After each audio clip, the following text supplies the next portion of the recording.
Ever wondered how ketchup became the world's favorite sauce? Today, we're uncovering its zesty history, from ancient origins to modern-day fame. Prepare to be surprised. This journey is packed with twists, hilarious tales, and secrets that'll spice up your next meal. Ketchup's story is nothing like what you might expect. Did you know ketchup is more than just a topping for burgers and hot dogs? This popular condiment has a rich history, tracing back to Imperial China, where it was made quite differently from what we know today. The original ketchup was made from fish entrails, meat byproducts, and soybeans. Surprisingly, the ketchup we love today was tomato-free for centuries.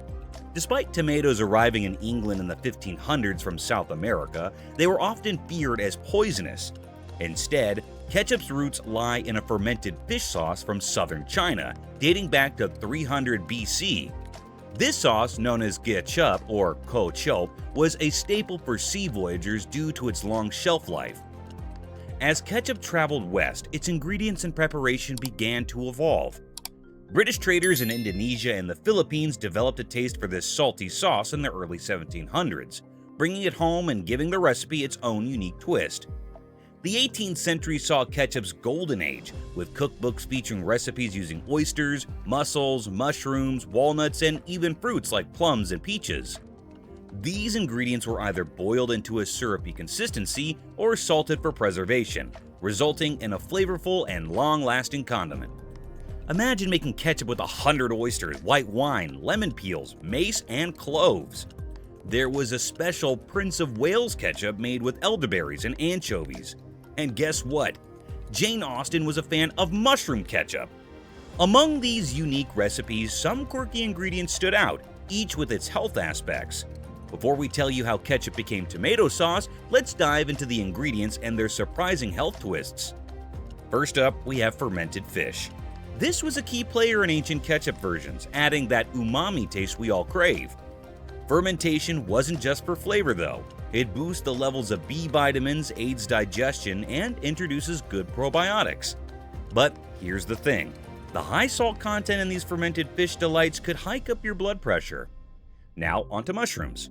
These little guys were stars in early ketchup recipes. It is packed with health boosts without piling on fats or sugars. And let's not forget about oysters, which sometimes made their way into ketchup concoctions.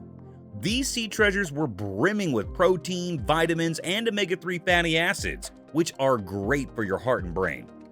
While these ingredients had their benefits, a major transformation was on the horizon with the introduction of a new key ingredient. Let's talk about how ketchup turned into tomato sauce by 1812. James Meese, a scientist from Philadelphia, made the first tomato-based ketchup. Back then, tomatoes were called love apples, and some thought they had special abilities. The big problem was keeping this tomato sauce from going bad quickly. Vinegar wasn't used yet, so the sauce didn't last long. This shift brought us closer to the ketchup we know today, but it wasn't until Heinz innovation that modern ketchup truly took shape. They introduced their recipe with tomatoes, vinegar, brown sugar, salt, and spices. Can you guess their smart move? Using glass bottles so you could see what you were buying. So, we've seen how ketchup has changed from ancient times to Heinz' modern recipe. Now, let's take a look at what all these changes mean for our health. Picture this. Ancient ketchup wasn't even about tomatoes. Ketchup started as a fermented product, not unlike Asian fish sauces. Originally, it involved fermenting various ingredients like fish, shellfish, mushrooms, or fruits with salt. This process could take days or even months. The ingredients were ground or mashed, mixed with salt, and left to ferment.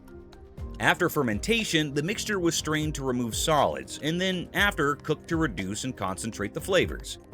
Spices such as cloves, cinnamon, or ginger were added for extra flavor. Modern ketchup is primarily made from tomatoes. These tomatoes are washed, chopped, and cooked to break them down. Vinegar and sugar or high fructose corn syrup are added to the tomato mixture for flavor and preservation.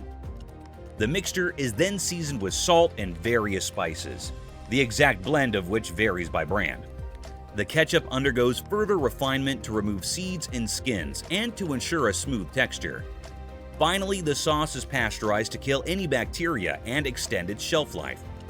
Let us compare the health implications of both these processes. The early versions of ketchup had potential nutritional benefits, especially those made with mushrooms or fish, as they contain vitamins, minerals, and protein. The fermentation process could also introduce beneficial probiotics. However, these ketchups were often high in salt, which could pose health risks. Today's tomato-based ketchup has less nutritional diversity. While tomatoes provide some vitamins and lycopene, the amounts are relatively low in ketchup. Modern ketchup also contains added sugars, particularly high fructose corn syrup, which can contribute to health issues like obesity and diabetes when consumed in excess.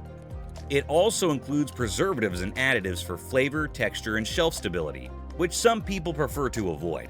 You might enjoy the sweet taste of modern ketchup, but have you ever wondered why it's sweet or why it doesn't spoil? Let's squeeze out the truth. Ketchup is sweet because it contains sugar. The sugar is important because it balances the sourness of the tomatoes and the sharp taste of vinegar, creating a pleasant flavor. And the reason why ketchup rarely spoils is because it contains vinegar and salt. These ingredients act as natural preservatives, preventing bacteria and mold from growing. This is why ketchup can stay good for a long time, even after you open the bottle. Thickeners and stabilizers are added to give ketchup its perfect flow. Without them, ketchup would be as unpredictable as the weather in April. Some ingredients in ketchup are like the understudies to more expensive stars. High fructose corn syrup, for example, is the budget-friendly version of sugar. Lastly, ketchup has to keep up with trends. Have you heard of low sodium or reduced sugar ketchup? That's like the diet version of your favorite sauce. Speaking of sugar, it's hard to imagine ketchup without its signature sweetness, isn't it? But the role of sugar in ketchup goes beyond just satisfying our sweet tooth.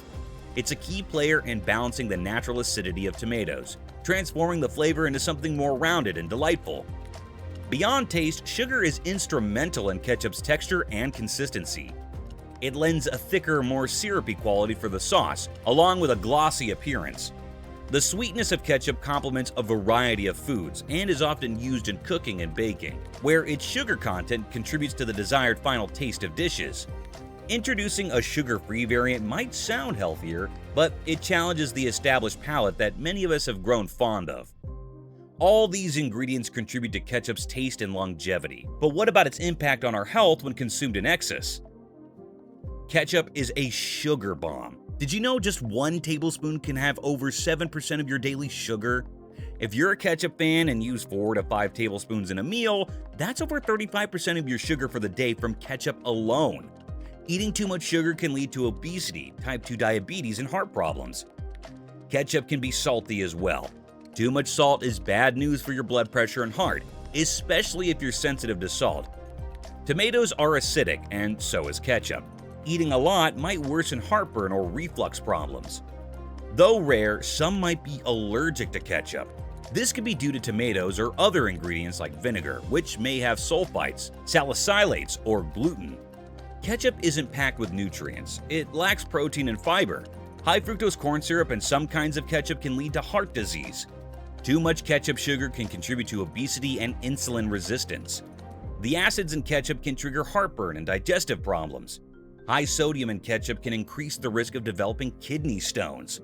So while ketchup is a tasty addition to meals, remember to use it in moderation to keep these health risks at bay. While ketchup has its downsides, it's not all bad news. Let's dive into some potential benefits. Tomatoes are the star of ketchup. They're full of vitamins A and C, potassium, and lycopene, which might reduce cancer and heart disease risks.